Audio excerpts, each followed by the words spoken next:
How to download and install PayPal on desktop PC. Hey everyone, welcome back to the channel. In today's video, I'm going to show you how to download the PayPal application on your PC. So now without further ado, let's get started. So for this video, I'll be using BlueStacks to download the PayPal.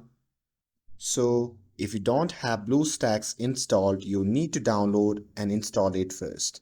It's an Android emulator for Windows. So first open the BlueStacks on your PC.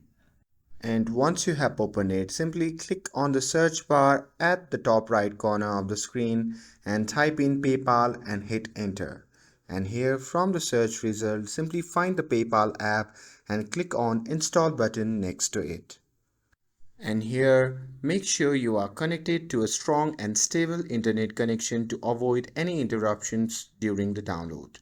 And once the installation is complete, you can simply click open to launch the PayPal app on your desktop. And that's it. That's how you can easily download and use the PayPal app on your PC using BlueStacks. With this, if you found this video helpful, then don't forget to like, share and subscribe to get updated for more videos. Thanks for watching and I'll see you in the next video.